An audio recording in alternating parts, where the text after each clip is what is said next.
यहाँ नवचर का भी आकाश मार्ग से पहुंचना असंभव है। परंतु महाराज विभीषण जी,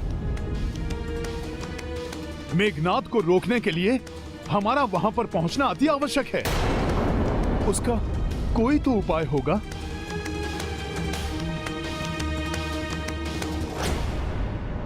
हाँ हनुमान, एक गुप्त मार्ग अवश्य ज्ञात है मुझे।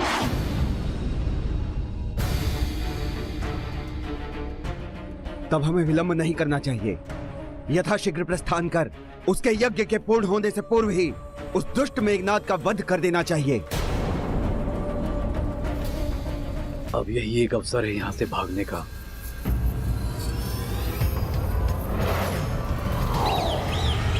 दुष्ट भागने की चेष्टा कर रहा है, अभी बताता हूं।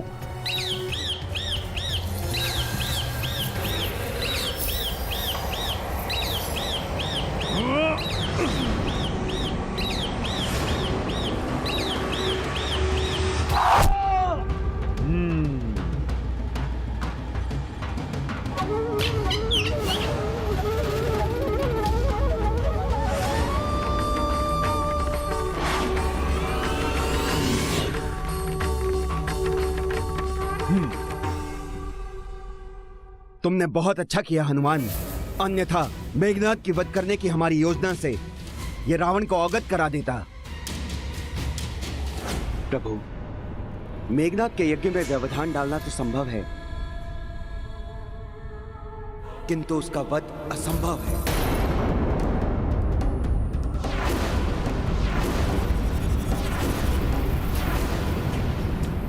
उसे प्रभु ब्रह्मदेव का वरदान प्राप्त है कि उसका वध ऐसा व्यक्ति ही कर सकता है जिसने 14 वर्षों की दीर्घ अवधि में एक भी क्षण निद्रापान ना किया हो और ना ही भोजन का एक निवाला भी ग्रहण किया हो।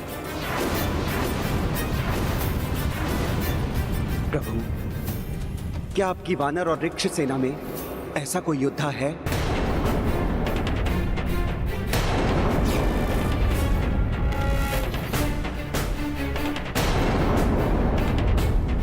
चौदह वर्ष? वानर योद्धा तो 14 घड़ी के लिए भी भोजन नहीं त्याग सकते।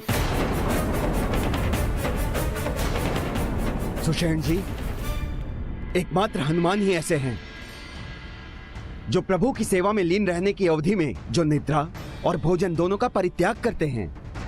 परंतु वो पर्याप्त कहां? हमें तो ऐसा व्यक्ति चाहिए जिन्होंने 14 वर्षों तक एक तपस्वी के समान अपना जीवन व्यतीत किया हो।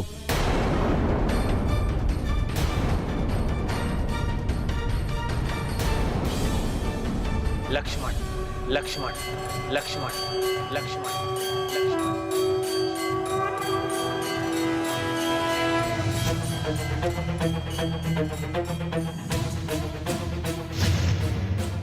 लक्ष्मण है वो तपस्वी हनुमान।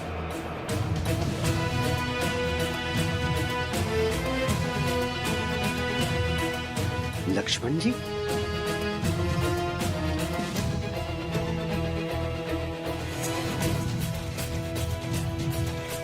तन मन धन से मेरी सेवा में लीन लक्ष्मण है वो परम तपस्वी, जिन्होंने मेरे लिए 14 वर्षों से अपने समस्त सुखों का बलिदान किया है।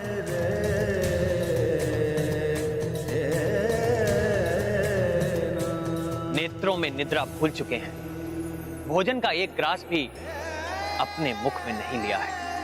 अद्भुत है लक्ष्मण जी, भोजन को छोड़ क्या किया है इन्होंने। महान है लक्ष्मण जी।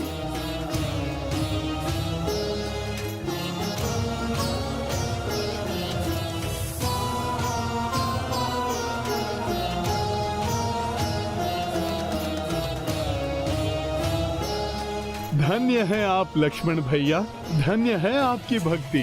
प्रभु सेवा में यदि मैं आपका तनिक भी अनुकरण कर सका तो ये मेरा सौभाग्य होगा।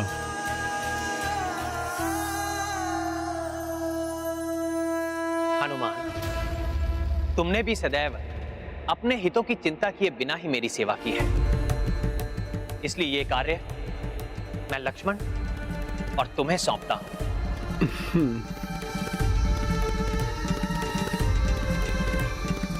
आप दोनों महाराज विभीषण के साथ जाकर मेघनाद का वध कीजिए।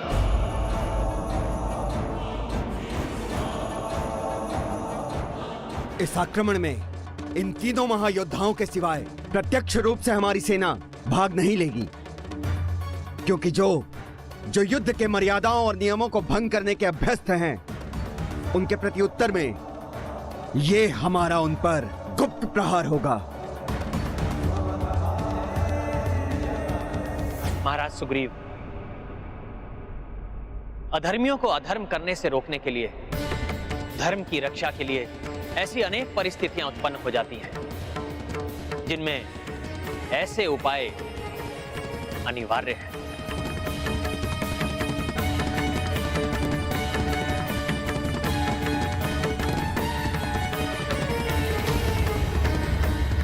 प्रभु, सूर्यास्त हो रहा है।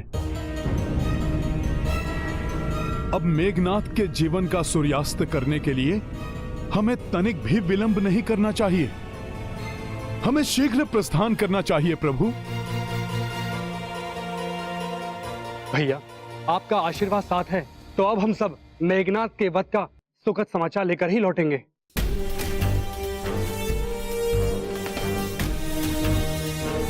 जाओ लक्ष्मण, और सफल होकर लौटो।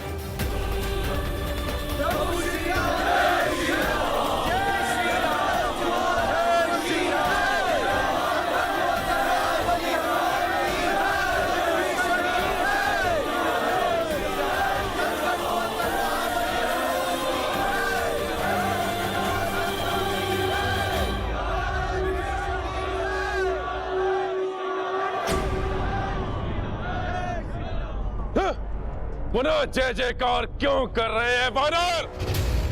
कहां है वो गुप्तचर जिसे मैंने वहां की सभी गुप्त सूचनाएं ज्ञात करने के लिए नियुक्त किया था?